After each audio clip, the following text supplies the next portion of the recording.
ce qui s'est passé dans la capitale du sud ukrainien, la ville qu'on appelle Zaporizhzhia, aujourd'hui n'est pas joli. N'est pas joli du tout. Mais que voulez-vous? À l'image de M. Zelensky qui, avec ses occidentaux, ses alliés occidentaux, qui envoient des drones et des missiles et des objets volants de tout genre dans l'espace aérien russe, puis se vantent de l'avoir fait, la Russie est aussi obligée d'envoyer des missiles et des drones dans l'espace aérien ukrainien. Mais ce qui fait la différence, c'est que les missiles qui viennent du côté russe atteignent leur objectif.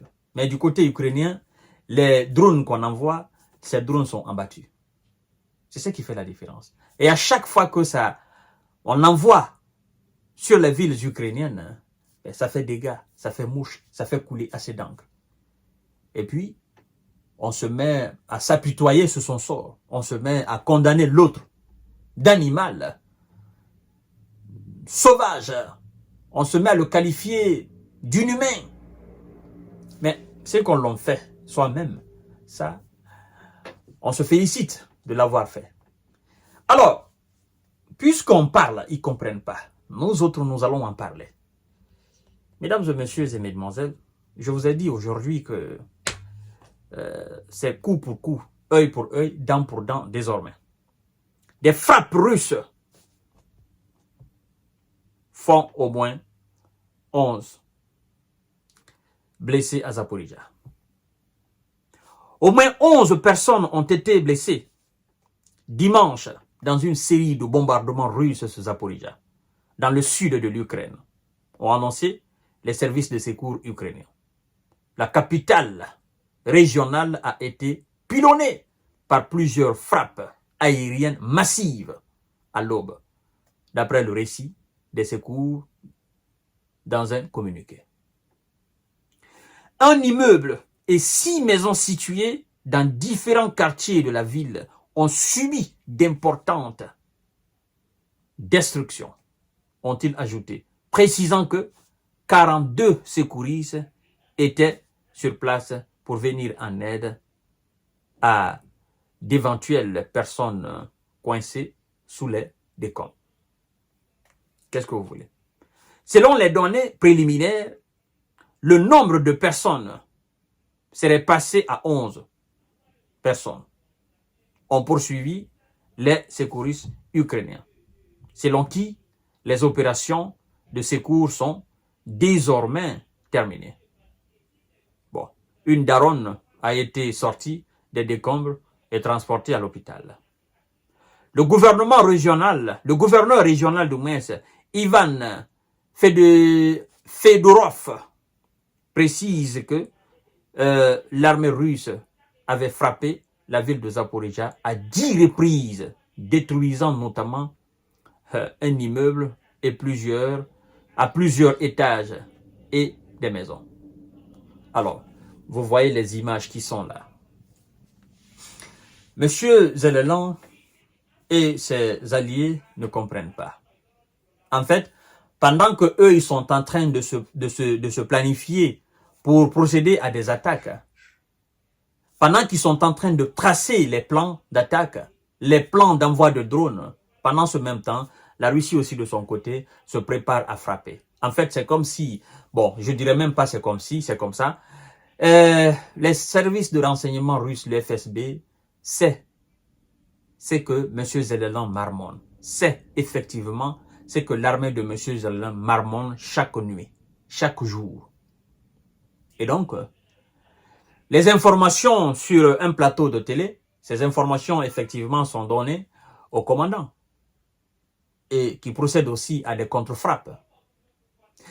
J'ai l'impression que M. Zelensky aime voir, c'est-à-dire il aime compter le nombre de personnes envoyées au repos éternel, le nombre de personnes vraiment couchées dans les hôpitaux. J'ai l'impression que ce gars-là, il prend cela comme si c'est une marchandise. D'accord? Je prends ça, je vends, je dis, oh, il faut que vous nous aidez, il faut que vous nous donnez de l'argent. Vous voyez, ils ont fait encore des frappes sur Zaporizhzhia, ils ont fait des frappes sur Kherson, ils ont fait des frappes sur Kiev. Et il faut que vous nous aidez. Si vous nous aidez pas, c'est terminé pour nous et ça sera de l'humiliation pour vous. En fait, c'est ça. C'est pourquoi M. Trump se dit, il dit du moins que Zelensky est le meilleur commercial de notre planète Terre. Et qu'à chaque fois qu'il part aux États-Unis, n'est-ce pas, il sort de ce pays avec soit 60 milliards, 300 milliards, 40 milliards. En tout cas, il sort toujours avec de l'argent américain. Ouais. Donc, à mon avis, le gars, sincèrement, hein, vous me demandez, je vous dirais que le gars, il tire profit de toute cette situation-là. Et pendant ce temps-là, le peuple traverse des moments plus que difficiles. J'ai lu la fois dernière dans un article où on dit clairement que le nombre de sans-abri a augmenté en Ukraine. Mais ça va augmenter, bien évidemment. Des gens qui fuient là où se passent effectivement les combats et qui viennent dans les autres villes. Ils n'ont pas de parents là-bas, ils n'ont personne. Qu'est-ce qu'ils vont faire? Ils ne travaillent pas, ils ne connaissent pas ces villes-là. Qu'est-ce qu'ils vont faire? Évidemment que les SAMU sont débordés. D'accord? Les ONG, effectivement, qui sont chargés d'aider les gens, sont débordés. C'est pourquoi l'ONU a dit la fois dernière, le responsable à Bruxelles, il a dit, bah, écoutez, nous n'avons pas de moyens pour financer la guerre en Ukraine. Parce que, d'abord, le nombre d'Ukrainiens qui se trouvent actuellement dans les pays occidentaux, c'est nous qui le prenons en charge. Et c'est des millions et des millions de dollars et d'euros, n'est-ce pas, que nous débloquons chaque mois pour faire vivre ces gens-là. Ben, si vous nous demandez encore d'autres aides militaires, nous, on ne peut pas vous aider en cette période-là. Donc, c'est pourquoi, en fait, le monde entier aujourd'hui, tous ceux qui réfléchissent, pensent que cette situation, il faut de la négociation. Parce que sans la négociation, il n'y aura pas d'issue. Et pour faire de la négociation, il faut une négociation juste.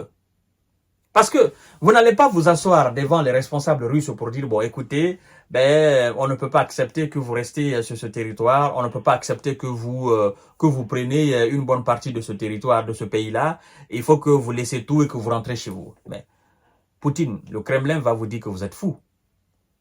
Ils vous diront, mais vous êtes fou, vous êtes malade. Donc, tout ce qu'on a conquis, de Crimée jusque-là, jusqu'au Grand Donbass, on laisse tout. On laisse tout et puis on rentre chez nous. Et puis c'est ça votre négociation. C'est pourquoi le camp de Trump dit que Zelensky doit être fort, doit accepter effectivement une paix juste. Et cette paix juste, on ne peut pas parler de paix juste sans négocier le territoire aujourd'hui qui est sous le contrôle de la Russie. C'est là la véritable question. L'ambition de Zelensky est que la Russie répate, qu'elle sorte définitivement, mais de façon, c'est-à-dire qu'aucun centimètre carré du territoire ukrainien ne reste sous le contrôle russe. Et Vladimir Poutine, le responsable russe, l'armée russe, le Conseil de sécurité de la Russie, ne veut rien savoir de cela. C'est pourquoi ils disent, s'il doit y avoir de négociations, il faut tenir compte aussi de la réalité du terrain. Mais ils se disent, ben, écoutez, nos soldats qui sont envoyés au repos éternel, ils seraient pas, on va pas permettre qu'ils soient partis comme ça au repos éternel, n'est-ce pas, dans la pagaille. Non, ils se sont battus. On se bat pour un objectif. Et cet objectif est à 90% atteint. Donc, s'ils veulent la paix, oh, que ça soit une paix juste. Ça soit une paix juste. La partie qu'on a déjà conquise, cette partie reste sous le contrôle et l'autre partie n'entre pas dans l'OTAN. Au contraire, on continue les hostilités sur le terrain. Et vu que les OTANiens n'ont pas les moyens, ben, on va assister à des actions isolées, à des frappes sur les différentes villes, à l'envoi des drones dans l'espace aérien russe. Et puis, jusqu'à un moment où, certainement, des officiers vont prendre leurs responsabilités et vont dégager M. Zelensky. Ils vont adopter une autre attitude face aux dirigeants russes.